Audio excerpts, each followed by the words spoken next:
ക്ഷേത്രങ്ങളിൽ ദർശനം നടത്തുന്ന താരങ്ങളുടെ ചിത്രങ്ങൾ പൊതുവെ സോഷ്യൽ മീഡിയയിൽ വൈറലാകുന്നൊരു പതിവുണ്ട്. അതെല്ലാ പ്രേക്ഷകർക്കും അറിയുന്ന ഒന്ന് തന്നെയാണ്. പ്രേക്ഷകരുടെ പ്രീതി പിടിച്ചു പറ്റുന്നൊരു താരമായി തന്നെ വേഗം സോഷ്യൽ മീഡിയയിൽ മാറുന്ന താരങ്ങൾ തന്നെയാണ് ഇങ്ങനെ എല്ലാവരും. അത്തരത്തിൽ ഇപ്പോൾ മലയാളി പ്രേക്ഷകർ ഏറ്റെടുക്കുന്ന താരപുത്രിയും പുത്രനുമായി മാറുകയാണ് സുരേഷ് ഗോപിയുടെ മൂത്ത മകൾ ഭാഗ്യയും മരുമകൻ ശ്രേയസും.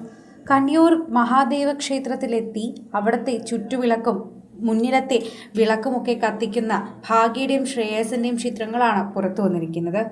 പൊതുവെ സുരേഷ് ഗോപി എല്ലാ ക്ഷേത്രങ്ങളിലും പോകുന്ന ഒരു വ്യക്തി തന്നെയാണ്. ഭാര്യ രാധിക അമ്പലങ്ങളിലെല്ലാം തന്നെ കച്ചേരി നടത്താറുമുണ്ട്. ഇവർ പണ്ട് മുതലേ തന്നെ അമ്പലങ്ങളുമായി വളരെ അടുത്തു നിൽക്കുന്ന ഒരു കുടുംബം തന്നെയാണ്. ഈ ഇടയ്ക്ക് പോലും സുരേഷ് ഗോപിയും ഭാര്യ രാധികയും മൂത്ത മകൻ ഗോകുലും ഒരു ക്ഷേത്രത്തിലെത്തിയതും അതൊക്കെ വാർത്തയാവുകയും ചെയ്തിട്ടുണ്ടായിരുന്നു. അന്നും എല്ലാവരും മറ്റു മക്കളെയും ചോദിച്ചിട്ടുണ്ടായിരുന്നു. ഇതിനു മുൻപ് തന്നെ ഇത്തരത്തിൽ മക്കളോടൊപ്പം ക്ഷേത്ര ദർശനം നടത്തിയിട്ടുള്ളവരുടെ ചിത്രങ്ങൾ വൈറലാകിയിട്ടുമുണ്ട്. ഭാഗ്യയും ഭവനിയും ഗോകുലും മാധവും ഒക്കെ തന്നെയും ഇവരോടൊപ്പം വളരെ ചെറുതിലെ തന്നെ ക്ഷേത്രങ്ങളിലൊക്കെ തന്നെയും പോകാറുള്ള കുട്ടികളാണ്. ഇപ്പോൾ അവർ വളർന്നപ്പോൾ അതവർ മുന്നോട്ട് കൊണ്ട് പോകുന്നുമുണ്ട് എന്ന് തെളിയിക്കുന്ന ഒരു വീഡിയോ ആണ് പുറത്തു വന്നിരിക്കുന്നത്. ഇപ്പോൾ മലയാളി പ്രേക്ഷകരെല്ലാവരും ഏറ്റെടുക്കുന്നത് പോലെ ഒരു വാർത്തയായി ഇത് മാറുകയും ചെയ്യുന്നു. എല്ലാവർക്കും സുരേഷ് ഗോപിയുടെ മക്കളെ കണ്ടപ്പോഴുള്ള സന്തോഷമാണ്. സാധാരണ അച്ഛനമ്മമാരൊക്കെ നിർബന്ധിച്ചാണ് പലരും ക്ഷേത്രങ്ങളിലേക്ക് എത്തുന്നത്. എന്നാൽ നോക്കൂ, താരങ്ങളുടെ മക്കൾ അങ്ങനെയല്ല. അവരൊക്കെ വ്യത്യസ്തരാണ്. അവരെല്ലാവരും ഇങ്ങനെ എത്തുന്നുണ്ട് എന്ന് പലരും പറയുന്നു. പ്രേക്ഷകരെല്ലാം ഏറ്റെടുക്കുന്ന പോലൊരു വാർത്തയാണിത്. സോഷ്യൽ മീഡിയയിൽ എല്ലാവരും അത് ഏറ്റെടുക്കുന്നത് വളരെയധികം സന്തോഷമുണ്ടെന്നും പറയുന്നുണ്ട്. പ്രേക്ഷക പ്രീതി വളരെയധികം ലഭിക്കുന്ന ഒരു താരം തന്നെയാണ് ഇപ്പോൾ ഭാഗ്യയും ശ്രേയസും എന്ന് എല്ലാവർക്കും അറിയാം. അങ്ങനെ ഒരു സ്നേഹം ഇവരെല്ലാവരും തമ്മിലുണ്ട്. ഭാഗ്യയും ശ്രേയസും എപ്പോഴും ഇത്തരത്തിൽ സോഷ്യൽ മീഡിയ പോസ്റ്റുകളുമായി എത്തുന്നവർ തന്നെയാണ്.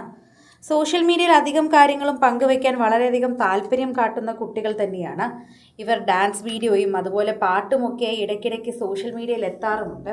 അതിലൂടെ പ്രേക്ഷകർ ഏറ്റെടുക്കുന്ന ഒരു വാർത്തയായി ഇവരുടെ വാർത്ത ഇതിനു മുൻപ് മാറിയിട്ടുമുണ്ട്. അതുകൊണ്ട് തന്നെയാണ് ഭാഗ്യയോടും ശ്രേയസിനോടും എപ്പോഴും പ്രേക്ഷകർ ഇത്തരത്തിലുള്ള ചോദ്യങ്ങൾ ചോദിച്ച് എത്തുന്നതെന്ന് പറയാം. സോഷ്യൽ മീഡിയ ഉപയോഗിക്കുന്നവരൊക്കെ തന്നെയും ഇത്തരത്തിൽ വാർത്തയെക്കുറിച്ച് ചോദിക്കുകയും ചെയ്യുന്നുണ്ട്. ആരാധകരുടെ പ്രീതി വളരെയധികം മനസ്സിലാക്കി തന്നെയാണ് അവരോട് പ്രേക്ഷകർ ഈ ചോദ്യങ്ങൾ ചോദിക്കുന്നത്. ഇപ്പോഴിതാ കുട്ടികൾ ക്ഷേത്രങ്ങളിൽ എത്തിയപ്പോൾ തന്നെ എല്ലാവരും വളരെയധികം സ്നേഹത്തോടെ ഇതിനെക്കുറിച്ച് സംസാരിച്ചു. ഇത്തരത്തിൽ മലയാളികൾ എപ്പോഴും ഏറ്റെടുക്കുന്ന താരപുത്രിയായി മാറിയിരിക്കുകയാണ് ഭാഗ്യ. വിവാഹത്തിന് ശേഷം കൂടുതലും സോഷ്യൽ മീഡിയയിൽ സജീവമായി നിൽക്കാനും അതുപോലെ പ്രേക്ഷകരുടെ പ്രീതി പിടിച്ചുപറ്റാൻ ഓരോ കാര്യങ്ങൾ ചെയ്യാനും ഒക്കെ ശ്രദ്ധിക്കുന്ന വ്യക്തി കൂടിയാണ് ഭാഗ്യ. കൂടുതൽ സിനിമ, സീരിയൽ, ചാനൽ വാർത്തകൾക്കും നിങ്ങളുടെ പ്രിയപ്പെട്ട താരങ്ങളുടെ എക്സ്ക്ലൂസീവ് അഭിമുഖങ്ങൾക്കുമായി സബ്സ്ക്രൈബ് ചെയ്യാൻ മറക്കല്ലേ.